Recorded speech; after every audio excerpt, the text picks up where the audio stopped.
Das wäre gottlos, Digga. Du hast sogar einen Schwanz gelutscht? Digga, ich schwöre, mein Gott. Okay, passt auf, das wird jetzt sehr weird, was ich sage.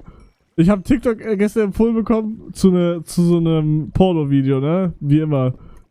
Und der hat den Link in seiner Bio, aber ich habe dieses Video nicht gefunden, aber da hatte ich ein anderes Video gefunden. Er hat so ein Teufelgirl, so Pipi-Mann gelutscht von 2 Leuten.